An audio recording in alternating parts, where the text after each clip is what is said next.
Today we have a John Deere STX 38 Hydro lawn tractor with a 38-inch cutting deck. The owner says it's shooting unburned gasoline out the exhaust pipe. Let's see if we can make it run. There's still fuel in the fuel tank.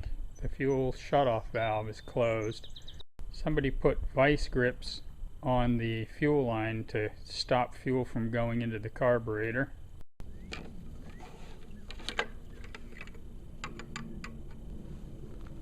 Crankcase is full to here, mostly gasoline. The owner purchased a new carburetor but never got it installed. Asked me to take a look and see if I could get this running. A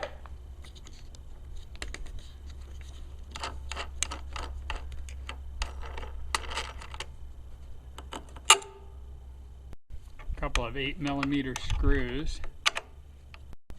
Take off the mounting stud for the air cleaner. There's a spring clip attaching the PCV breather hose to the carburetor housing.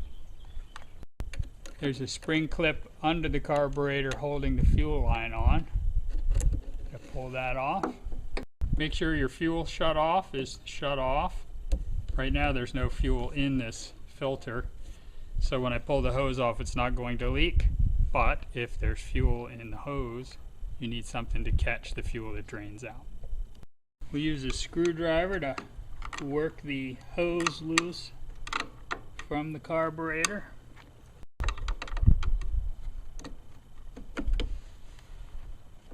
Two 10mm nuts securing the carburetor to the engine.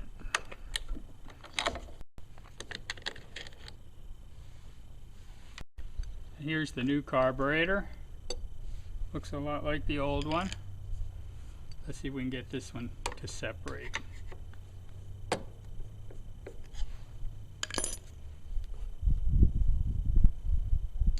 First we'll slide the choke rod out.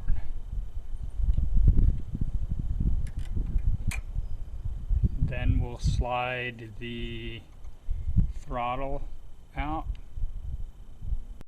Throttle appears to have a little locking clip on it. You have to line the throttle rod up with the slot in the bushing to get it to slip out. The new carburetor did not come with the little plastic bushing, so we'll have to reuse that. Just snap that in.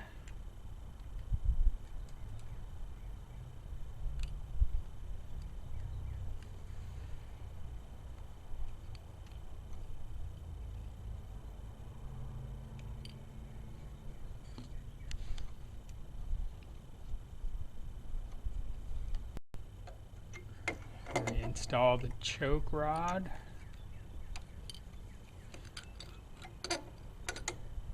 I'm really old school, so I'm going to take a little of my legacy grease and smear that around this gasket before I install it.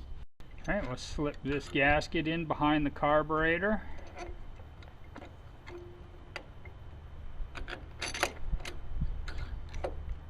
Install the gasket that goes between the carburetor and the air filter housing. Reinstall the two 10mm nuts. Then tighten them to just the right amount. Turns out you don't really need to take the air filter mounting stud off of the housing, so you can save yourself some time. Reinstall the air filter. Reconnect the PCV hose and clamp. Since this fuel line has been crushed, we're going to replace it. I'm also going to put a new filter in. I'm going to keep the original shutoff valve.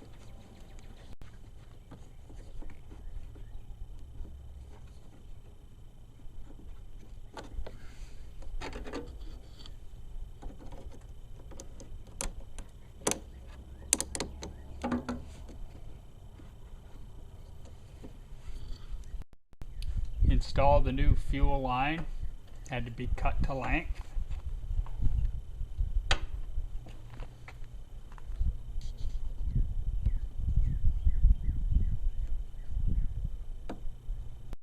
And set the clamps.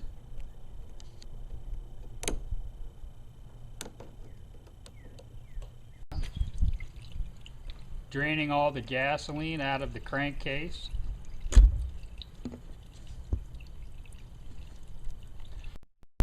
And that's the problem with the gravity-fed fuel system. Without a fuel pump, if the float sticks, there's nothing to stop the entire tank of gas from dumping into the engine, and that's what happened here. Going to remove the old oil filter.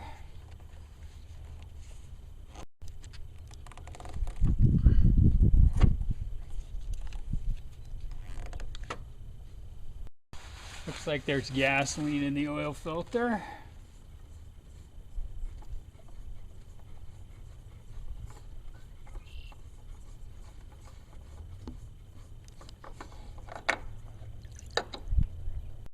We got a new oil filter. Gonna put a little oil on this gasket.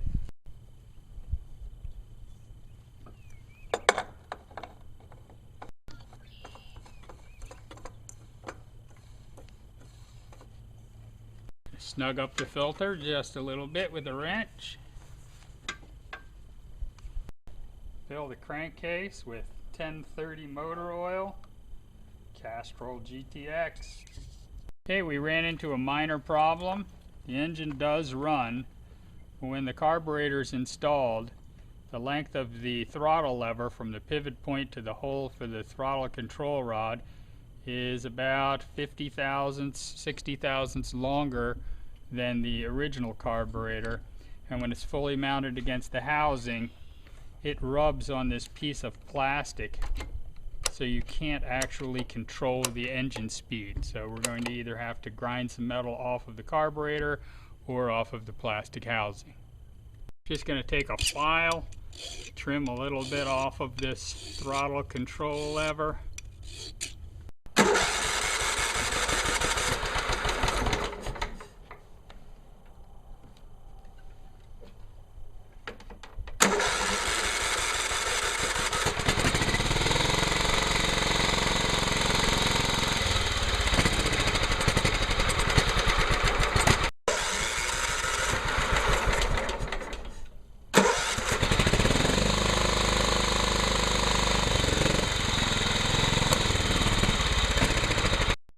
Connected up the PCV breather pipe to the carburetor, adjusted the throttle,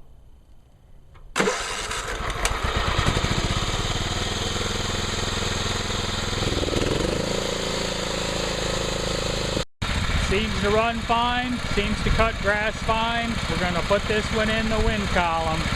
Always nice to stack the winds.